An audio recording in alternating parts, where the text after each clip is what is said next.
My name is Jim Pazinski. Thank you so much for attending this Profiles in Education today. Quite often I get asked by folks at corporate level as well as in the field, what does a university president do? What does a faculty member do other than perhaps teach folks that are taller than K through 12 teachers teach? And then they have these things called provosts or rectors in higher education. We don't have those folks at Microsoft. What do they do? Well, normally what we do is we do a persona sheet where we identify these folks, we tell a little bit about them, and then find in Media Bank a picture that kind of fits, someone who's kind of studious but at the same time business-like, and we call it a day. Well, what we want to do with this series is to give you a more in-depth look, a better understanding of what really is going on in higher education today. So from time to time, we bring in or go out on the road and visit presidents and provosts and rectors and faculty members and lots of other individuals to really get some deep insights in what they do on a daily basis. What do they care about? And most important, how can Microsoft be a trusted advisor to them by speaking their language a little bit better and by concentrating on the products, devices, and services that are important to meeting their challenges as well as opportunities. So today we have a great opportunity in that Dr. Casey Green, or who goes by Casey Green, is with us, and he is an industry expert, I shall say a world-renowned industry expert, and as many of you know, he is the founder and the director of the Campus Computing Project, and part of that is the Campus Computing Survey. This, at 24 years, is the longest continuously running survey of IT in higher education. Each year in the October timeframe, he presents the survey at EDUCAUSE in two different sessions. First, a session for the corporate sponsors, of which Microsoft is one, and then to the general EDUCAUSE audience. And it's not by exaggeration I say that it is a standing room only audience for both of those sessions. As a matter of fact, a couple years ago I made the mistake of getting there right on time for his general audience session after hearing him earlier in the morning in the corporate board, and I had to stand outside in the hallway 3 deep because there was no more room inside a very large room at the EDUCAUSE conference. And normally Casey goes over about 100 plus slides in an hour, as well as does Q&A, and we've asked him to pare that down, distill it to the areas that are probably of most importance to Microsoft. So he has about 20-25 minutes that he's going to go over a presentation just for us, and then we'll have a panel discussion asking questions about some of those slides, as well as your questions. So I would say as we move through the presentation, if there are things that you want to ask questions about, don't wait till the end. Go ahead and put them into the IM pane window. That way they'll be fresh, and we'll be able to answer those as we go forward. So without further ado, I'll turn it over to Dr. Casey Green. Thank you, Casey. Thank you, Jim. For those of you that just walked in, we've got some seats up front. Thank you. My thanks for all of you who are both in the room with us today and those watching online. Whether you're working in a corporate office or you're at home with your bunny slippers and sweats sitting in front of a screen. I'm going to run through some data from the 2013 Campus Computing Survey. This is a very abridged and very Microsoft-focused presentation. A much fuller presentation is available online at my website, campuscomputing.net. Before I do that, though, and before I essentially start talking about me, I want to talk about you. I want to talk about Microsoft for a moment. I made my first trip up to Microsoft in 1985 or 1986. At that time, Microsoft had just moved to Redmond. It was 8 buildings around Lake Bill. Actually, I was being recruited for a job, and Microsoft was a great place. The job was just not a good fit for me. I've been fortunate to come back in a variety of different contexts. I was a member of Microsoft's first higher education advisory board a few years later. Microsoft has a huge legacy in this industry. I know that many of you are constantly being beaten up by your campus clients about a lot of stuff. Let me try to put some of this in context. Do you know these people? Can you identify the other two? One of them, the guy in blue, you probably know. The guy in the middle is a guy named Mitch Kapoor, who started Lotus 123, and next to him in red is Fred Gibbons, PFS Software. This picture was taken in fall 1983 ahead of the Macintosh launch, and it was strategically significant because Apple, and I realize I have to be cautious about how I say this, it was a big win for Apple to line up all 3 firms because these were the 3 firms that dominated the software industry for what we then called personal computers and microcomputers to develop products for the Mac. In 2004, only one of these companies remains. Only one of their founders is actively engaged, either directly in the firms or in other activities in the education market. So that's by way of saying, take the long view.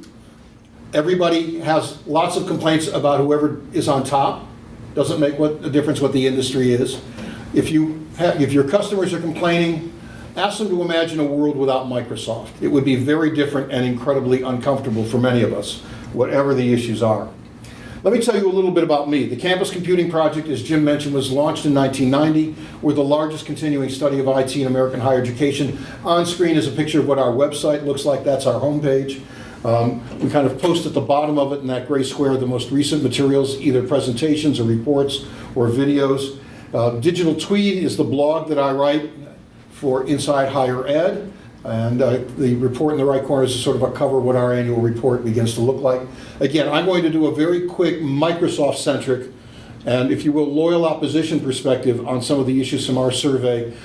A larger presentation is available on this website, which is campuscomputing.net. Quick highlights of our 2013 survey. Top priorities for CIOs. We had 450 CIOs across all sectors and segments. Large and small institutions, public and private research universities, community colleges, and all things in between. As you see when we move through the data, top issues for CIOs are in supporting instruction, advancing the completion agenda, and supporting mobile. Tablets and phones, more than laptops, are where their attention is going.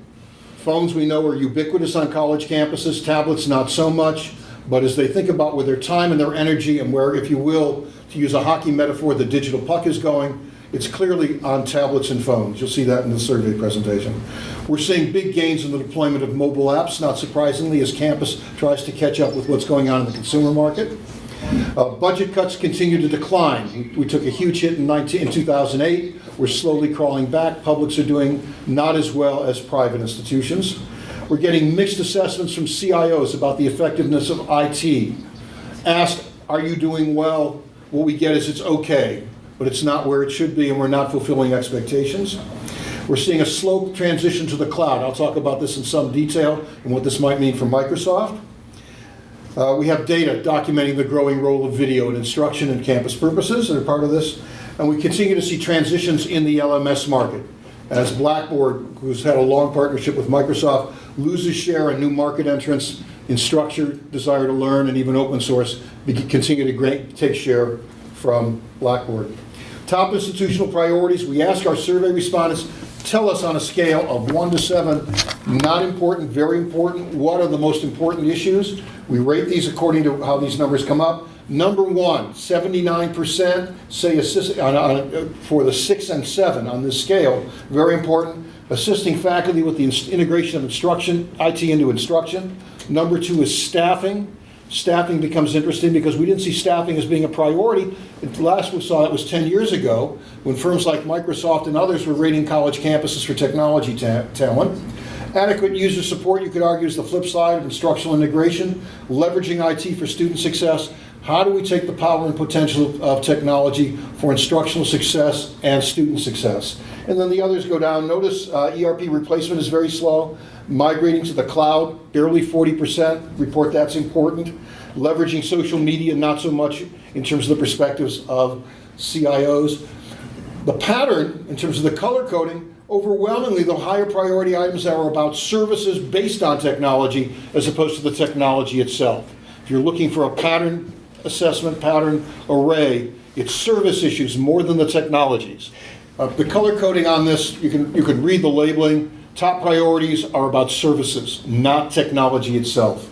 And that's an important message, I think, in terms of Microsoft's long-term relationship going forward with your campus clients and the campus community. Laptops over and tablets over, smartphones and tablets over laptops. We ask, again, on the scale of 1, not important, 7, very important, reporting 6 and 7 is very important. How important are these issues in planning over the next 3 years? You can see variation by sector. Research universities versus community college. Overwhelming, the message is the priority is on mobile devices. Even though at this point tablet ownership among undergraduates is probably about 25%, We think, based on data from Student Monitor, smartphones are about 60-65%, although cell phone in aggregate, which would be conventional cell phones and smartphones, are almost 100%. Very much in terms of it's a skating to where the digital puck is going. It's about mobile devices, in part for learning and in part for services, much as we see in the consumer market. When we ask CIOs to rate the effectiveness of technology investments, again, the same 1 to 7 scale, reporting 6 and 7, they give top assessments to administrative systems, library, on-campus instruction. At the bottom, data and analytics, research and scholarship, but a lot of the research and scholarship would obviously vary. Community colleges would look very different there than research universities, development efforts. Again, a very clear message, priority on instruction, on services, on infrastructure. I want to talk about clouds, and I've got a couple of slides to share with you about clouds. So first, in terms of strategic planning and setting a context, in 1988, EDUCAUSE, some of you are familiar with this, is the lead technology group for higher education, published a book, an anthology titled The Tower and the Cloud. And in the introduction to that book, Diana Oblinger, the president of EDUCAUSE, talked about the cloud as a technology that may come faster than any of us anticipate. This is 2008. Our data, as I go through the next several slides, suggests it's going to be at least until 2018 until what I would characterize as high cloud, high value activities reach the beginning of critical mass in the higher education market. Let me explain that. First, look at the numbers on the right side of the screen in terms of strategic planning. Less than a third of campuses report a strategic plan to go to the cloud. And when we look at our actual data that you'll see in a moment about what kind of cloud deployment have you already done as of fall 2013, we get a very clear typology based on the metaphor of low-hanging fruit about low, middle, and high clouds.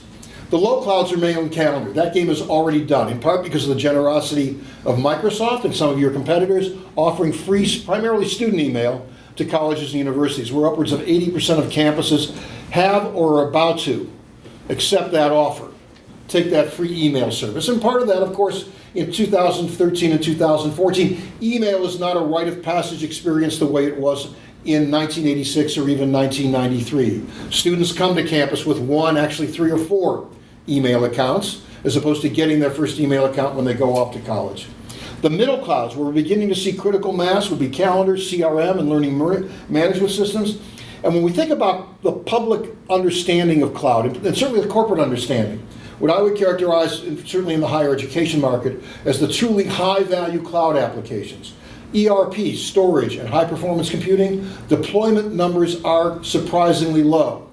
Surprisingly in the sense of we think it would be higher farther along, not so surprisingly when we look at factors that explain that. We see a very slow migration. These numbers are in aggregate across all sectors and segments. So again, student email, very high, approaching 4 and 5.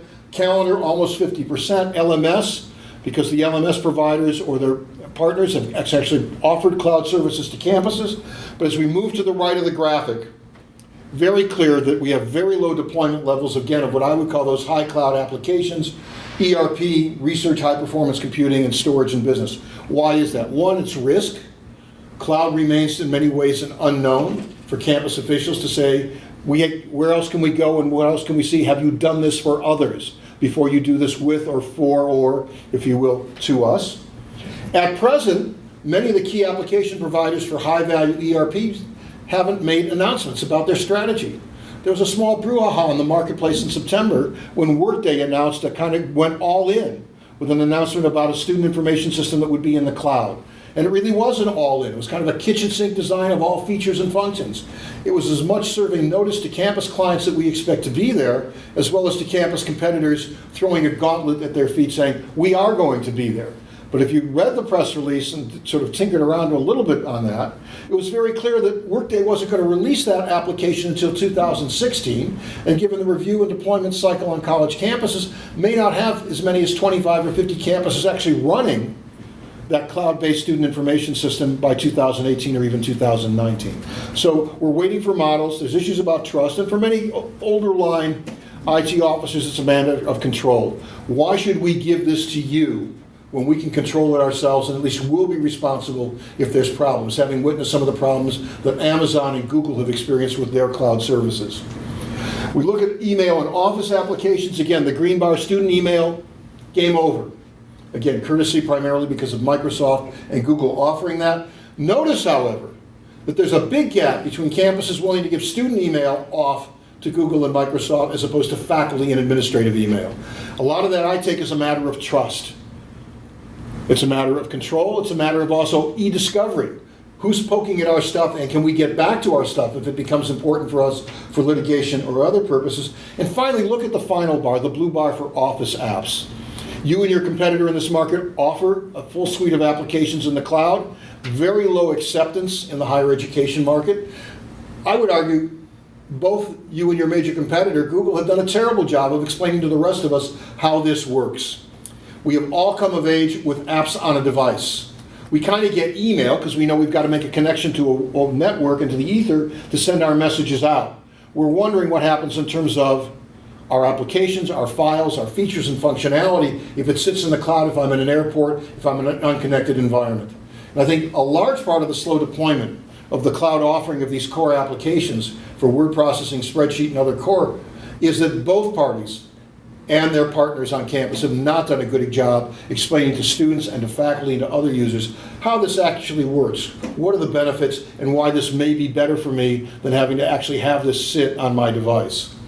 ERP moves slowly to the cloud. When we look at core ERP, finance, student information systems development, and HR, the numbers are small. Private universities a little higher. Those numbers are going up. In part, some of those have already migrated HR and maybe some finance to the cloud, but again, these numbers are very small. Multi-campus systems may have an advantage in that migration of ERP applications, but again, very slow. Major providers, which would be Ellucian, a key partner of Microsoft, Genzabar, a Microsoft partner, have not yet articulated where they're going with their cloud-based ERP strategies.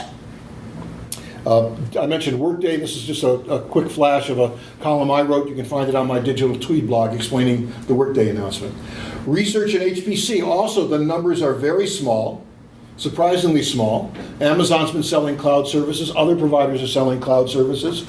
To me, this says opportunity knocks for Microsoft for storage and high-performance computing. The challenge for Microsoft is finding out who the buyers are, because often these are individual research units, they're individual campus units that for lots of different reasons, cost, control, containment, special needs, have money, have expertise, would like to do this, and need to know that Microsoft is in this business and can be a trusted provider for both high-performance computing and particularly for storage. We confront huge issues about storage, not just on the core act of storage in higher education, but also for disaster recovery. And our data on disaster recovery are not pretty in terms of campuses being prepared for IT disasters. Our data, if you recall what I said when I began this section about the EDUCAUSE book saying in 2008 it's coming fast, our data asking, what's the likelihood you're going to move to ERP in 5 years, by fall 2018, suggests for those high-performance applications, it ain't going to happen. It ain't going to happen fast. Yes, learning management is going to happen, whether it's open source or LMS, because those applications are already out there and the providers are building an infrastructure. Research management a little bit, but if you go to the top, development, student information systems, financials, HR, the big apps, the complex apps, again, it's a matter of the providers have yet to articulate, and many of those providers are obviously key Microsoft partners, business partners. The LMS market, just to let you know, has been in huge transitions over the last several years. Blackboard's market share has fallen dramatically since a peak at around 2007, even after acquisitions, as their existing competitors in the mid part of the last decade, which would have been open source apps that were in the market by the 2008-2009, and the dramatic arrival of Instructure and their application Canvas have eroded Blackboard's market share in dramatic ways. These numbers, however, vary significantly by sector. Blackboard remains strong among large institutions, again, but they've been confronting significant competition. Genzabar is the one ERP provider that actually has an ERP, and those are typically smaller institutions. You can see Moodle is strongest as an open source application among smaller private four-year colleges. These would be baccalaureate and master's institutions. I mentioned mobile. You saw mobile is important. Overwhelming support on the part of CIOs that mobile is an important part of our plan. This is not necessarily to do textbooks on a mobile app on a smartphone. This is a whole set and a rich array of campus resources. This is the movement of the campus portal from a screen and bookmarks to buttons on your smartphone. And the expectation, driven by the experience in the consumer market, I can do this anytime I land at an airport. By the time I get out of the airport to the baggage claim, I can download half a dozen apps for any major metropolitan area that'll help me navigate this area. Why can't I do that for Acme College? And clearly we're getting a strong message on the part of CIOs saying mobile is part of a plan for instructional resources and campus services. Equal issues there. And activating mobile apps, we've seen huge leaps each year since we began tracking this in 2010. I want to touch very quickly before we get to questions on a couple of key issues. You saw earlier I asked survey data about rating the effectiveness of campus investments on the part of CIOs. Well, in fact, I surveyed almost 1,000 presidents and 1,100 provosts, chief academic officers. Think of them as the COOs for colleges and universities about IT effectiveness in 2011 and 2012. It's not a pretty picture in terms of the percentage of any one group who strongly affirms that technology has been very effective. We're getting it, it's an okay. It's ubiquitous, but it's not where we want or expect it to be. Now, some of this obviously can be attributed to unrealistic expectations, the fact that technology providers and off campus and technology campus advocates on campus have for 30 years been hyping the effectiveness or the benefits of technology that in many ways still remain to be delivered. And yet you can go back a century to 1913. There's a nice pithy quote from Thomas Edison saying images will transform schools and textbooks will be gone in 10 years. There's expectations about the arrival of computers in 1966 that predict within a few more years millions of school children will have access to an online tutor.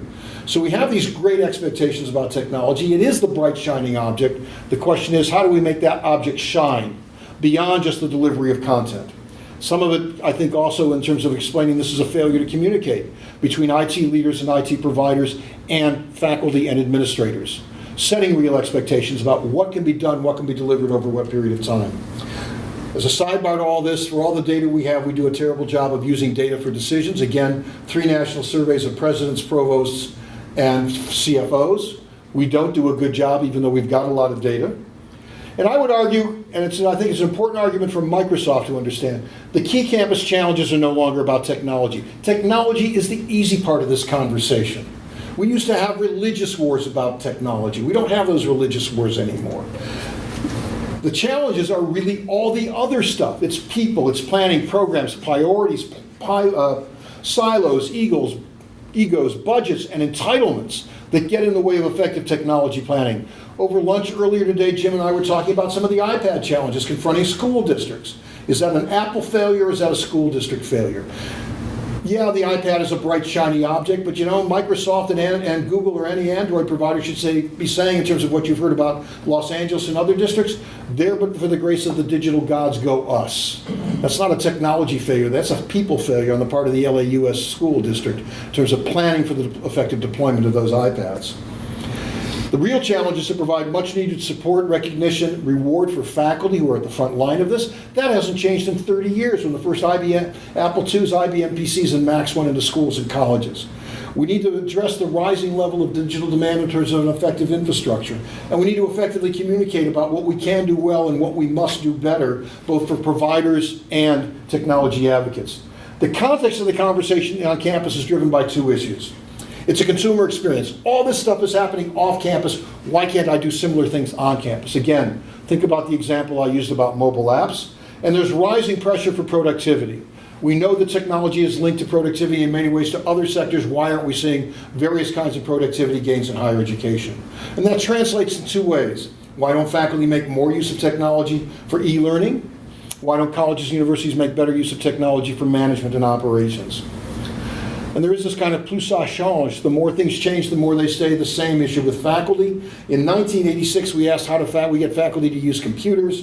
1996 to use the internet. 2012, 13, and 14 use digital resources, and there's a lot of them. For faculty members, the underlying question is, why should I do this? What difference does it make? I know the content is great, but so what? I can only use so much content, and all these other tools you're trying to tell me are wonderful. Show me the evidence that it affects learning outcomes. It's really about an issue about infrastructure, training, user support, recognition, reward, and most importantly, evidence of benefit. If you can show me that my students benefit from this stuff, I will pay attention. If all you're doing is opinion and epiphany, then I don't have much reason to listen to you as a technology advocate or as a technology provider. Jim asked me to touch briefly about the MOOC Madness, massive open online courses. Some of you are familiar with the Gartner hype cycles curve. Absolutely applies. We have a technology trigger, which are massive open online courses, incredibly inflated expectations. State of California, where I live, was talking at one point through the governor's office about taking a lot of core undergraduate courses, putting them online and MOOCs that would enroll 100 or 150,000 students.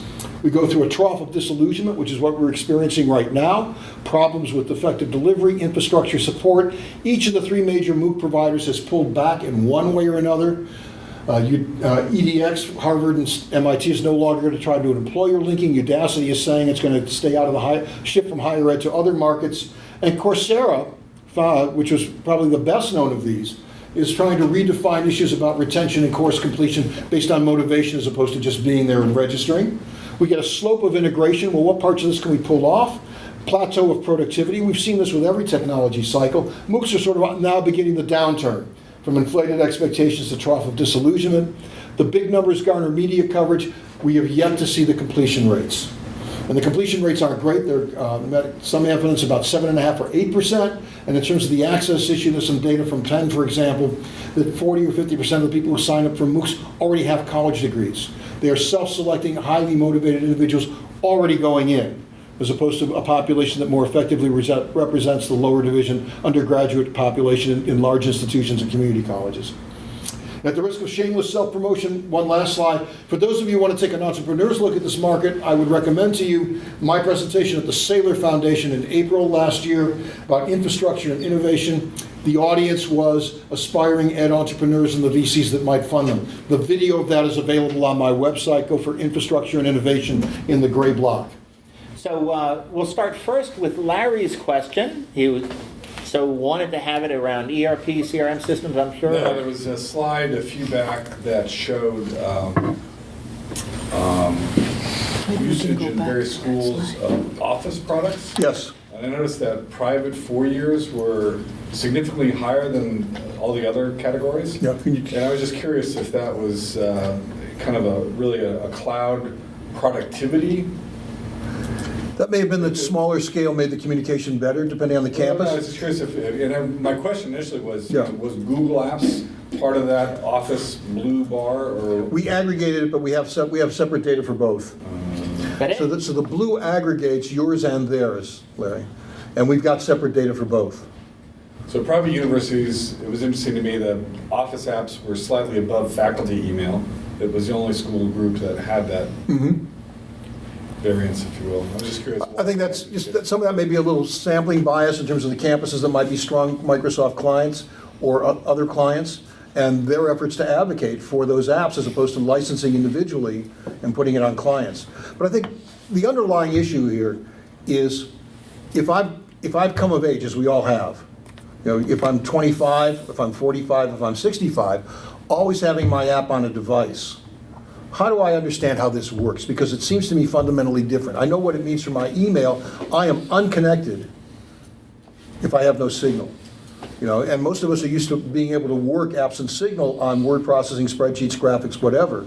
And I don't think, in terms of the technology providers and their campus advocates and support folks, they've done a really good job of explaining how that works and the benefits of that environment. The fact that I can access files in the cloud across multiple devices, some of the other potential cost benefits. And for some faculty and some administrators, it's not a cost issue because I get it and I don't personally pay for it, in terms of depending what the licensing models are. Different campuses have a different strategy. But I think the larger issue is, how does this work? And will it seem seamless to me given the way I've worked for the last 10, 15, 20, 25 years? What I know as opposed to something different. Because it looks risky. It looks challenging. And I know what happens when I'm not connected for my email. What does it mean when I'm not connected for my word processing? Follow-up question, Larry? Or are we okay?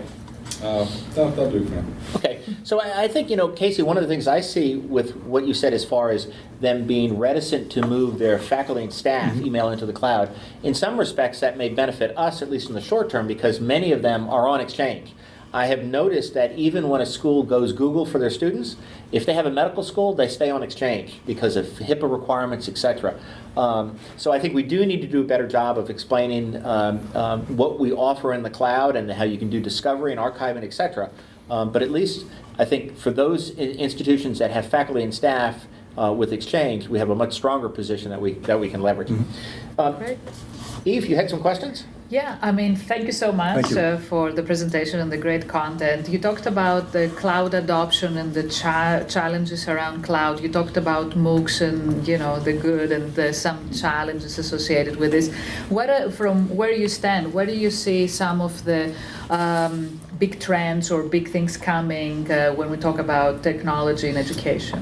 Well, I think the cloud, bad pun, looms large, both for the providers and for campuses. But I think part of that is figuring out, certainly for your ERP partners, they have to get their act together. The gauntlet's been thrown by Workday for large ERP systems, and by extension that has consequences for Microsoft in terms of your relationship with Datatel and Ellucian, and particularly Ellucian, because Ellucian's got 3 platforms, all of which, and the smallest is absolutely built on your stuff, and the others are certainly compatible with your core tools.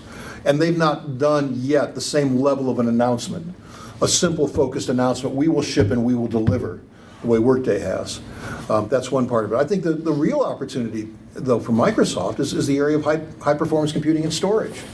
You know, my sense is that others have a PR advantage, as often happens, unfortunately, in terms of things coming out of Redmond, coming from Microsoft. Good, bad, or otherwise, somebody got there first and got a little more mind share, you know, whether it's Amazon Web Services or others.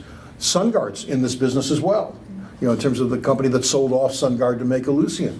And how do you get to folks? And recognizing that that's not a single throat to choke, it's not a CIO decision. Often it's a very distributed decision between small research labs, individual research groups, individual departments that either need to get ahead of the curve because the campus hasn't provided necessary storage even for disaster, let alone they want to buy cycles and they can't afford to buy hardware. And they can come to somebody, or they need storage and they've got to go someplace. That we're still very early, as you saw from the data, on HPC and storage. That game is still unfolding, and I think that it's not over by any means, and presents, I think, in terms of where Microsoft is, where Microsoft's going, and particularly, you know, let's be candid, there have been some major events in this building and on this campus in the last week. A lot of them, really, you have new leadership that's got, you know, lots of body parts in the cloud, if you will. And that may be an opportunity to take that message forward in some interesting ways and to leverage on that. Great, thank you. So we have a question from Bruce Thompson, our Asia lead. Back to Udacity. Last month, Fast Company published an article on the founder and his decision to focus the business on commercial learning versus academia. He cited 1, lack of revenue in EDU, and 2, he found many registrants never finished a course. He had loads of data proving that online learners aren't completing courses. Why is this, and what does it say of the trend in online learning? Thank you, Bruce. Thank you, Bruce. I think the challenge for the MOOCs is first you have to define what a MOOC is beyond the acronym of Massive Open Online Courses. I mean, look for metaphors. To me, in many ways, the MOOCs look more like a Ken Burns PBS special or Oprah's book club. And the reason I say that, with no disrespect to either Ken Burns or to Oprah, is unlike a college course, there's no hand in your pocket. You don't pay for anything. You're under no requirement to complete it. There is no hand in your back pushing you through it to get it done. And there's no penalty if you decide not to show up.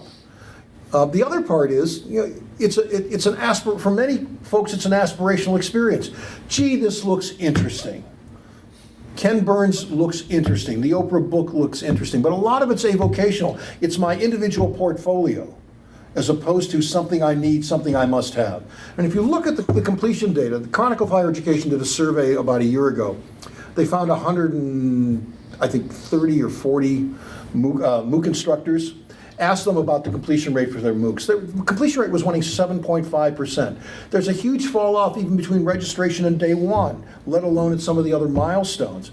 Take that also with the data that came out of Penn when they surveyed folks who took Penn-related MOOCs, I think through Coursera. 40, 50, 60% of the population that had signed up were people who already had college degrees, maybe even master's degrees. So they're using it as a way to supplement their professional portfolio. And I can think particularly for Udacity, which was trying to do campus relationships, but also had, for example, a number of independent instructors, people in science labs across Silicon Valley and elsewhere, who didn't have faculty status, who were not teaching a MOOC version of the course they taught elsewhere, could have been incredibly great content on whatever it was, but it wasn't college course content. And by definition, these things had no revenue. I mean, they're all looking for revenue after the fact because they're open and they're free, and they're all searching for post hoc ways to get that revenue. What's interesting, for example, in terms of the Udacity announcement, EDNX thought it was going to make some revenue linking people who completed courses in advanced topics to employers who were looking for those folks. Think about the whole big data and the need for folks with that kind of training. They walked away from it. They announced that they weren't going to do it because they figured they couldn't make that work. So in some sense, it's an interesting solution. It's a broadcast model at present. There's not a lot of infrastructure. There's a really good New Yorker article that appeared in June 2013 tracking apart the arrival of the MOOCs, but also profiling this one Harvard professor, a classics Harvard professor teaching a classics course, Heroes in Something. He's taught it for 30 or 40 years. He had to go find volunteers from his past courses, people who are now faculty members to act as TAs, because it was an ad hoc infrastructure in terms of user support for students. And the upfront costs are huge. It could be $150,000, $200,000 in terms of, I got to reposition this course, do the video. This is something that the folks who was doing .com EDUs 12 years ago learned. Just because you have screen servers and syllabi doesn't mean it's easy and cheap to put stuff out there and it's going to go ka-ching at the end of the course. Casey, I have to smile because when you said the Chronicle surveyed, and a lot of those people taking the MOOCs were actually people that already had college degrees or master's degrees. I remember a survey they did 3 or 4 years ago that many of the people taking the great courses, CDs, and DVDs are actually faculty members who are using them as crib notes for their classes. Sure. So it'd be kind of funny if it's faculty who are taking these classes. It could be people like me who, now slept through courses in undergraduate that I now regret, and I wish I had taken some of that stuff. But in a world of content that's readily available, how much different is it than again, Ken Burns or Oprah's book club? Right. And Miss Winfrey, it was an incredible catalyst to get a lot of folks to read. But you can't take your Oprah's book club membership card, even though a lot of the books that she chose were very much part of the literature canon, and say, I'm a literature major. You got a lot of benefit out of it, but it's not the same. So we have not been able to really find a good business model for MOOCs. Do you think that online learning, the more traditional, if you can say it's traditional, will grow as opposed to MOOCs coming down and having a business model? Well, I think we're going to learn from the MOOC experience. It's premature to say success, and it's inappropriate to say failure. As we learn from all this stuff, I view MOOCs as just being one point, admittedly a huge flashpoint on the continuum of online learning. But the challenge is to go beyond the broadcast model. That's one part, building an instructional infrastructure that makes it sticky for the learners so you don't have these huge fall-off rates. A second part is the revenue challenge. How do you pay for it? I mean, there's all kinds of stuff in the contracts that have been released for Udacity and EDX and Coursera about revenue, but they're not generating revenue. Even as those organizations, Udacity and Coursera, have gotten $50 or $60 million in venture capital, and MIT and Harvard have put some $40 million into their effort with EDX. I think the one thing we're going to learn a lot from the MOOCs is analytics, because they're tracking every keystroke and almost every eyeball movement. And they seem to be committed to bring that data forward. As they do, they may actually be the best learning lab about online learning experiences that will feed that will feed adaptive learning, will feed other kinds of stuff. But as currently formulated, I'm not sanguine about the MOOCs for the populations that need it most, which is not folks with advanced degrees who want to complement and supplement, but folks who have no degrees who need to get something, and for state systems who need to do something with that same content and do it far less expensively and far more effectively. Mm-hmm. Okay, good. Steve, do we have any questions? If so, I have a couple. I have a quick question. Sure.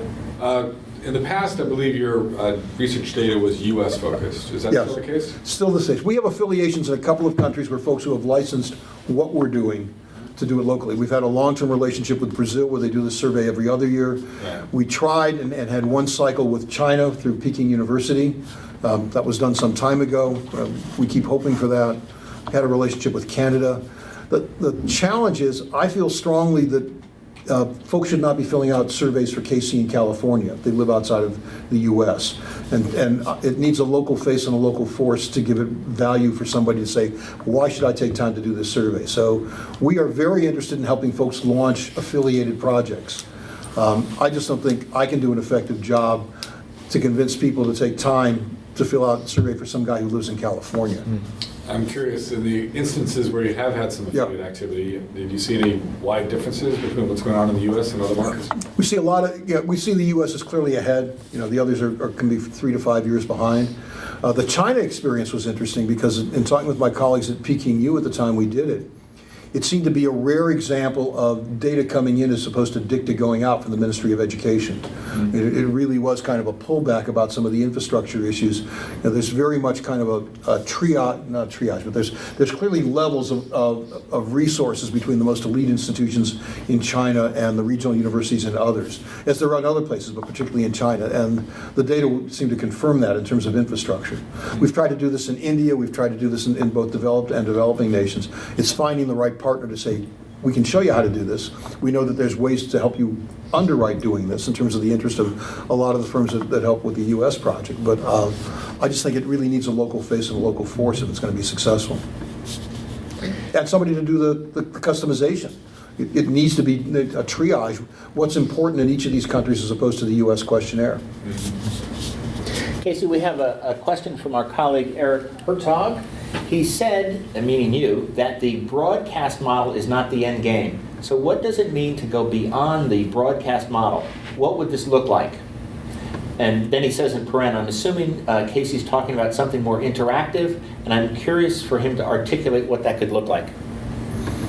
That's in my business plan. No, thank you, Eric. So, look, I think we're seeing some versions of this with hybrid learning, flipping classrooms and other stuff. I just don't think you can flip at scale for 150,000. I got into an argument about this several weeks ago with a very wealthy philanthropist who was convinced that you could give a 6-year-old a tablet and that child could learn any language. Well, the tablet can deliver, the instructional stuff is there on any platform. The fact is, does the 6-year-old have the necessary skill, discipline, whatever? If much like learning piano, you still need some infrastructure and somebody sitting over you for some of this stuff. And I think we will learn a lot from the MOOCs. I think that particularly the New Yorker article is really interesting because it talks about how EDX is taking what was the conventional classroom lecture done by a beloved professor at Harvard and all the effort and expense and energy that went into flipping this for a MOOC, making it bite-sized in one sense, smaller segments, doing the video enhancements that may have been, in other contexts, more ad hoc for students. It would have been a casual throwaway line. You could find this as opposed to having to deliver that. Well, the difference between, I think, now and then in terms of the dot-com era versus this kind of second wave of .edu activity and the huge rise in investment we're seeing in education is that the infrastructure is so much better. When Microsoft was making the rounds with eCollege and Pearson with the launch of what was going on at eCollege, we were still dealing with crappy modem delivery of video. And Rob Helmick, who was the founder of eCollege, who was in partnership with Microsoft and in partnership with Pearson for content, was saying, yeah, we can refresh a screen in 5 seconds. Who will wait for 5 seconds? So the core delivery infrastructure is there. It's the instructional infrastructure that's still lacking. Some of that's technology and some of that's human factors. I don't think it's a matter of high tech versus high touch. I think what we're looking for is, and I think the striving, whether you're a faculty member who wants to bring technology resources in, or you're a dean who wants to make this stuff and leverage it, to help support this stuff and leverage it, is how do we do tech-enabled high touch? And then that manifests itself in lots of different ways in lots of different contexts. Eve, did you have a question about our new CEO? Eve, do you have a question about your new CEO? Does Microsoft have a new CEO? Yes, you mentioned that. So I'm wondering, what would you, advise him to, for his next step to be in education, as he's thinking about, what is going to be Microsoft's new strategy or advanced strategy or more competitive approach? I think there's a lesson for the new CEO on the experience that Bill Gates had in 1995. There's a piece on Rutgers today talking about Nathan Myhrvold and the roadkill on the information highway, that even Myhrvold, who was the chief technologist, wasn't all that impressed with the internet as it appeared in 1993 before the emergence of browsers, and the epiphany that Gates had, not because of senior officials at Microsoft, but because of the recruits coming in from college campuses who were saying, something's happening here, pay attention, attention must be paid. And maybe that's where part of the conversation begins, not with the adults, but with the youngest folks coming in and the newest recruits. And even the recruits that you don't get in the intensive competition that Microsoft has for talents on college campuses. In terms of what are we doing well, what do we need to do better, where are the opportunities? I think that experience from 1995 and the memo that Gates wrote about the tsunami that dramatically changed the course at Microsoft in terms of how Microsoft viewed the internet, product development, a variety of things, both internally and externally. Maybe an interesting case study for the new CEO. I think the second part is, every one of your client sectors is going to be demanding some of his time. And they're good, bad, or otherwise, he's actually going to have to do a listening tour, even as everybody else is clamoring for him to hit the ground running. He may be well advised to sort of hit the ground wandering around a little bit across sectors and geographies. Even as he is an insider, even as his personal history with this company has been in a variety of different environments, to go take that walking tour, as most CEOs do when they get to that spot or a new position, to have very candid and off-the-record conversations with clients. But I think also have the conversations with the newest recruits, the folks who are coming out of graduate programs and undergraduate experiences, and not just at the most elite institutions, but at other institutions as well. Pizza with the summer interns as a way of really understanding what's bubbling up.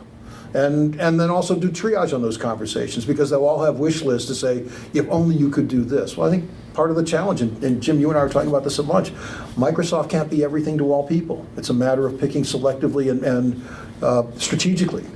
And that I think is part of the challenge that confronts the new CEO as well, and the folks that work with him. In that regard, over the years, we've had a very successful relationship with CIOs and talking with them. Is that the same business decision maker we should be talking with in the future, or do we need to widen our gaze? I think you need to widen.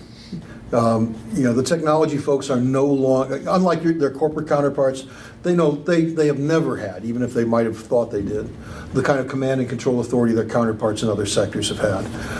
They are advocates, they are evangelists, they are the implementers. In some cases they have command and control, or would like Microsoft to think that they are the gatekeepers.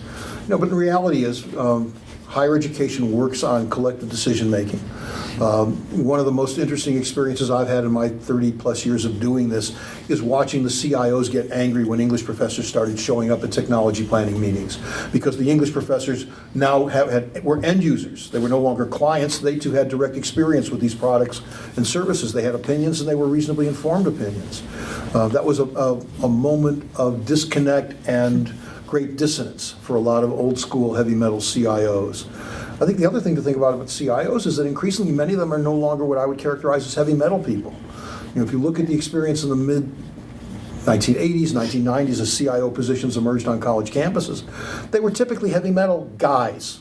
They were middle-aged white guys with an engineering or CS position who either had worked their way up through IT or got dragged out of the faculty ranks to fix a problem. You look at the landscape today, increasingly there are folks who are academics first and foremost, maybe or maybe not from STEM areas, who look at IT planning and priorities over the technology. And for the bits and bytes stuff, they can get a number 2 CTO to help them navigate the complexity of that. But I remain convinced that the hard-pressing issues are no longer about the technology itself. It's about how do we do this? How do we make this stuff work? It's the people, the priorities, it's planning. Again, at the risk of a K-12 example, Jim, I think it's a really good one.